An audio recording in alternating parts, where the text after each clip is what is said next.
हरियाणा की इस वक्त की बड़ी खबर यह है कि मुख्यमंत्री खट्टर ने इस्तीफा दे दिया है। राज्यपाल को पूरी कैबिनेट का इस्तीफा सौंप दिया गया है। हरियाणा के पूर्व मंत्री कंवरपाल गुर्जर ने इस बीच बड़ा बयान दिया और कहा, मेरा मानना है जो सीएम हैं वही रहेंगे। और सिर्फ कंवरपाल गुर्जर नहीं बल्कि एक एक करके जितने भी कैबिनेट मिनिस्टर से उनकी राय ली जा रही है, सार्वजनिक तौर पर मीडिया में वो जो बयान दे रहे हैं उसमें अपनी राय के मुताबिक खट्टर को ही एक बार फिर से सीएम के तौर पर देख रहे हैं। अब क्या एक बार फिर से मनोहर लाल खट्टर ही हरियाणा के सीएम होंगे या उनका चेहरा बदला जाएगा? ये वो तमाम सवाल हैं जो फिलहाल हरियाणा की सियासत से उठते हुए नजर आ रहे हैं। देखिए, इस्तीफा तो दे दिया है खट्टर सरकार ने और नंबर के हिसाब से अगर आप देखेंगे तो कोई भी खतरा खट्टर सरकार के सामने नहीं है। निर्दलियों का समर्थन प्राप्त है और इसीलिए खट्टर सरकार के पास बहुमत का आंकड़ा है।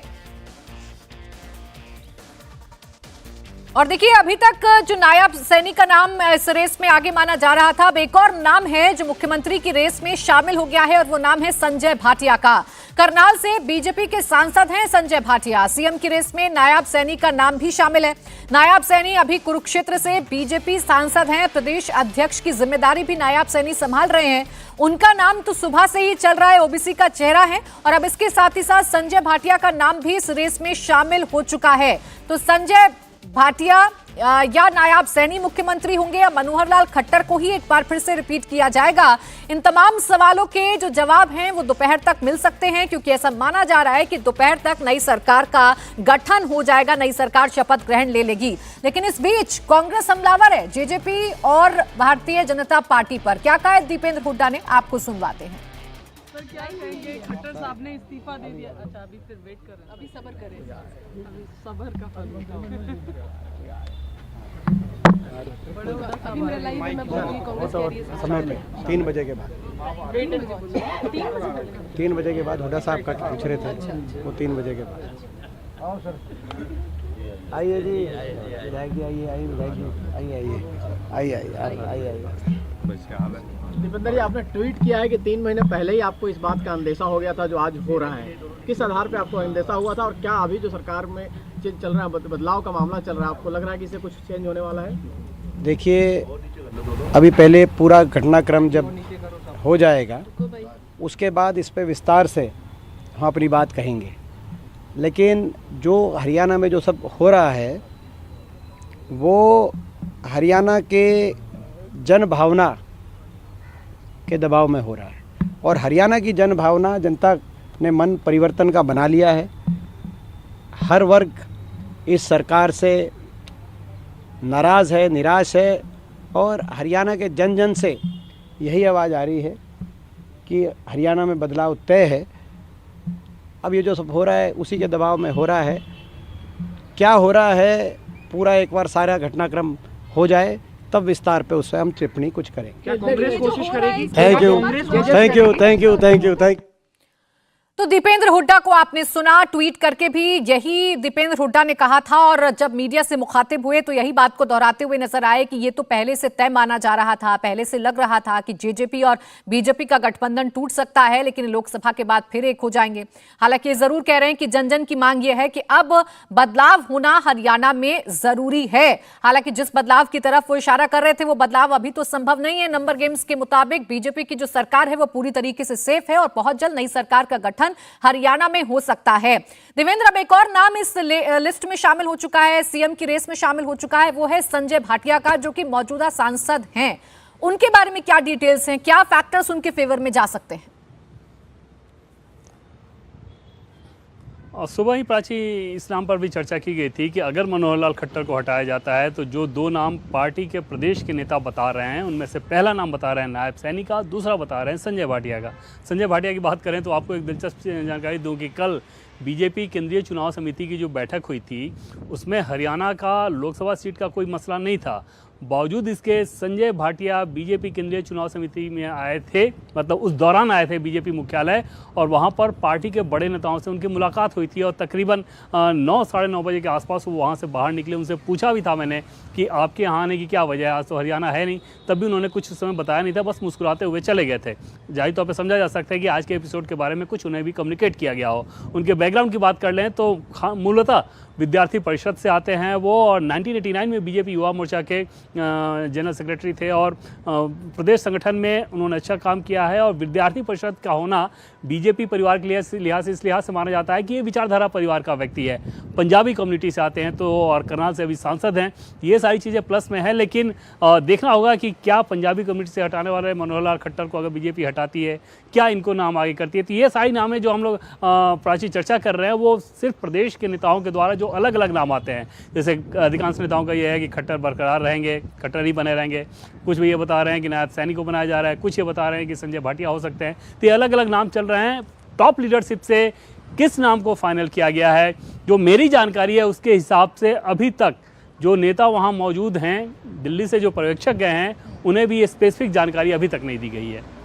बिल्कुल, देखिए सब कुछ तय तो कर लिया गया है लेकिन स्पेसिफिक जानकारी किसी के पास नहीं है। बुगाहट तेज है, नायब सैनी का नाम चल रहा है और अब संजय भाटिया का नाम भी इस रेस में शामिल हो गया है। अगर मनोहर लाल खट्टर का चेहरा रिपीट नहीं होता है तो ये दो नाम हो सकते हैं जिन पर मुहर लगाई जा सकती है, जिनमें से एक हरियाणा की कमान को संभाल सकता है। एक बार फिर से पुनीत के पास चलेंगे।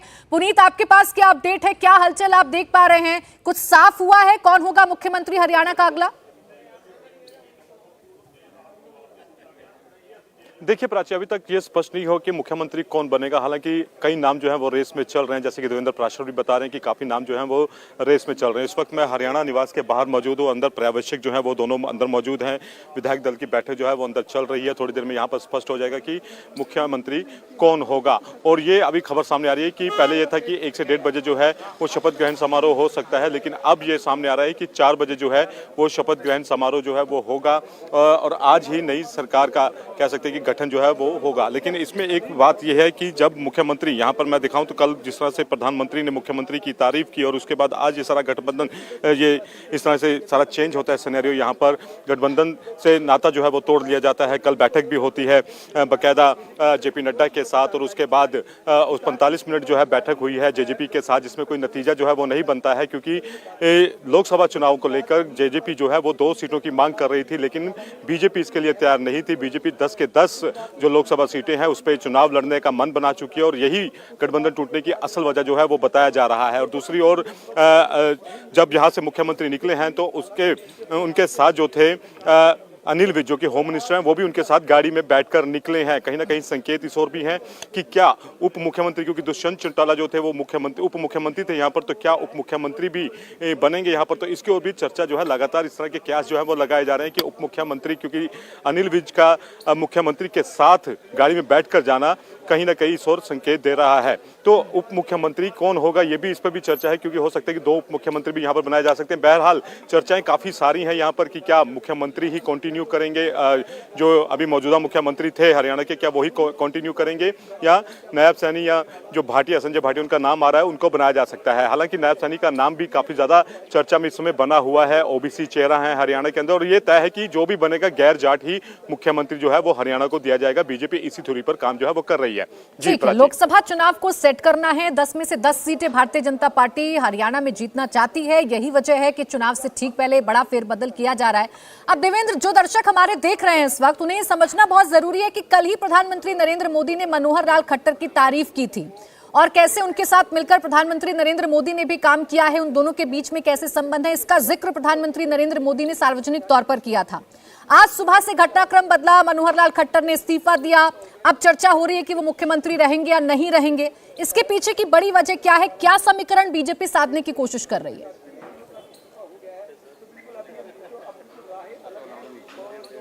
खट्टर को देखें तो वो मुख्यमंत्री बने ही इस वजह से थे 2015 में, जब प्रधानमंत्री नरेंद्र मोदी ने उनके ऊपर भरोसा जताया था। और भरोसा इसी लिहाज से था क्योंकि वो बहुत पहले उनके साथ काम कर चुके थे। उन्होंने देखा था कि ये व्यक्ति ईमानदार है, ये व्यक्ति परिवारवाद जैसी समस्याओं में नहीं फंसता, ये व्यक्ति बहुत सहज रहता है, तो उस लिहाज से उनका चयन किया गया था।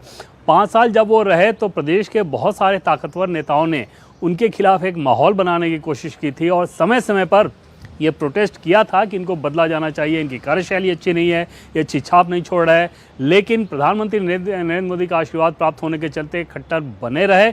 जब जाटों का एक प्रोटेस्ट, बड़ा प्रोटेस्ट हुआ था, तब भी आपको याद होगा कि उस समय एक बड़ा डेलीगेशन आया था दिल्ली हरियाणा से बीजेपी नेताओं का। उन्होंने एक बैठक में ये कहना शुरू किया कि मुख्यमंत्री ठीक तरीके से हैंडल नहीं कर पा रहे हैं।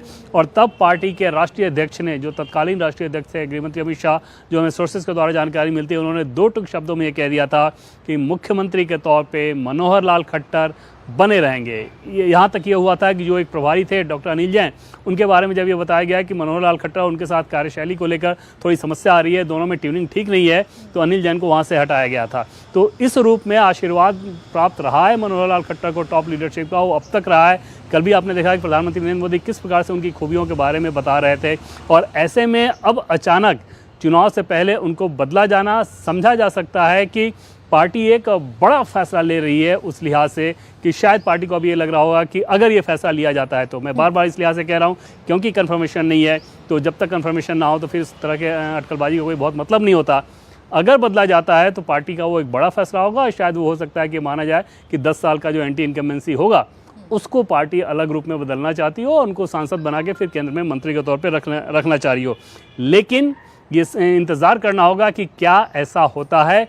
मनोहर लाल खट्टर के कामकाज को लेके कोई सीरियस मामला अभी तक दिल्ली नहीं पहुंचा, जिस एक वजह से उनको हटाने को लेके कोई फैसला लगा। आपने ध्यान दिया होगा कि विपक्षी दल भी, विरोधी दल भी कभी ये नहीं कह पाते कि मनोहर लाल खट्टर पे कोई व्यक्तिगत आरोप लगा दें करप्शन को लेकर, और अपने आप में हरियाणा जैसे राज्य के लिए तो और बड़ी बात हो जाती है। दूसरी चीज़ कि परिवारवाद को लेकर कभी उनके ऊपर तो कोई आरोप ही नहीं लगता कि अपने भाई भतीजा है, किसी चीज़ को वो बहुत आगे बढ़ा रहे हो, बहुत कोई काम दिलवा रहे हो। तो ये सारी खूबियाँ ऐसी रही हैं उनके अंदर, जिसके चलते 10 साल का कार्यकाल, लगभग अब 10 साल का कार्यकाल होने जा रहा है, उन्होंने बहुत आसानी से पूरा किया है। आगे देखना होगा कि उनका आगे का सफ़र कैसा होता है, उसमें थोड़ा और इंतजार करना होगा। अभी विधायक दल की बैठक में वो ऐलान कर दिया जाएगा। कौन बनेगा मुख्यमंत्री, इस सवाल का जवाब तो अभी किसी के पास नहीं है, लेकिन एक पिक्चर जो साफ साफ नजर आ रही है वो ये कि बीजेपी और जेजेपी का गठबंधन अब लगभग टूट चुका है, बस इसका औपचारिक ऐलान होना बाकी है। ऐसे में जाट वोटों को बीजेपी किस तरीके से साधेगी? लोकसभा चुनाव से ठीक पहले बीजेपी इतना बड़ा फैसला ले रही है, देवेंद्र, तो कैसे पूरे वोट बैंक्स को समेटेगी, यह भी बड़ा सवाल है। अपराधी अगर जाटों के हिसाब से इस कंडीशन में दो चीज़ें हैं। पहली बात आप देखें कि जैसे जेजेपी का हटना, तो वो एक एंटी जाट सेंटीमेंट जा सकता है, क्योंकि जेजेपी जाटों की पॉलिटिक्स ही करती है। दुष्यंत चौटाला हम जानते हैं कि जाट कम्युनिटी के हैं और वो पॉलिटिक्स भी उसी प्रकार से वो करते हैं। दूसरी चीज़ की हरियाणा के अगर जाटों की बात करें तो मनोहर लाल खट्टर को लेके अधिकांश लोगों में नाराज़गी नज़र आएगी। और जब मैं अधिकांश लोगों को कह रहा हूँ तो कांग्रेस पार्टी के जाट नेताओं की बात नहीं कह रहा हूँ या जाट समर्थकों की बात नहीं कर रहा हूँ। बीजेपी में भी जो जाट हैं वो मनोहर लाल खट्टर को पसंद नहीं करते, क्योंकि उनके अंदर एक धारणा बनी रहती है क्योंकि मनोहर लाल खट्टर गैर जाट हैं, इसलिए उनको मुख्यमंत्री बनाया गया। तो बीजेपी के चाहे जो सांसद हों या विधायक हों, बहुत ज़्यादा मनोहर लाल खट्टर की तारीफ नहीं करते। तो वहाँ पर तो उस लिहाज से देखा जाए तो उन जाटों को खुशी होगी अगर खट्टर को हटा दिया जाता है। तो रह गई बात जाटों को साधने की, वो बीजेपी ज़रूर इस लिहाज से करना चाहेगी कि भले ही आप हरियाणा के पॉलिटिकल डायनेमिक्स के तहत आप गैर जाट वोट को कंसोलिडेट करते हैं, लेकिन जाटों को नाराज़गी वाला मैसेज तो कतई नहीं देना चाहेंगे कि मसला सिर्फ हरियाणा का नहीं होता, मसला सटे राज्य राजस्थान का भी है, मसला पश्चिम उत्तर प्रदेश का भी है और मसला हरियाणा का तो है ही है। तो इन तीनों राज्यों में जो एक असर जाता है, उस असर को बीजेपी लगातार ये कोशिश करती है कि अपने पक्ष में कैपिटलाइज किया जाए। जब राज्यसभा में चेयरमैन बनाया गया, उपराष्ट्रपति बनाया गया जगदीप धनखड़ को, तब भी इस बात को कहा गया कि जाट बैकग्राउंड होना एक मायने रखता है। अभी आप देखें तो जाटों को लेकर थोड़ी कोशिश ये ज़रूर रहती है विपक्षी खेमे द्वारा कि ये दिखाया जाए कि जाट इनसे बिदक रहे हैं। जैसे अभी चुरू में राहुल कसवा जो कि बीजेपी के सांसद थे, उन्होंने कांग्रेस ज्वाइन किया, तो फिर उस तरह का एक नैरेटिव चलाने की कोशिश की गई, उसको बीजेपी ज़रूर निगेट करना चाहेगी। और ये तय मानिए कि इस सरकार में अभी जो नया मंत्रिमंडल गठन होगा उसमें जाट चेहरा डिप्टी सीएम के तौर पर तो होगा ही होगा। मतलब सीएम और डिप्टी सीएम, ये जो कॉम्बिनेशन जाएगा वो जाट और गैर जाट इस तरह के कॉम्बिनेशन पे जाएगा।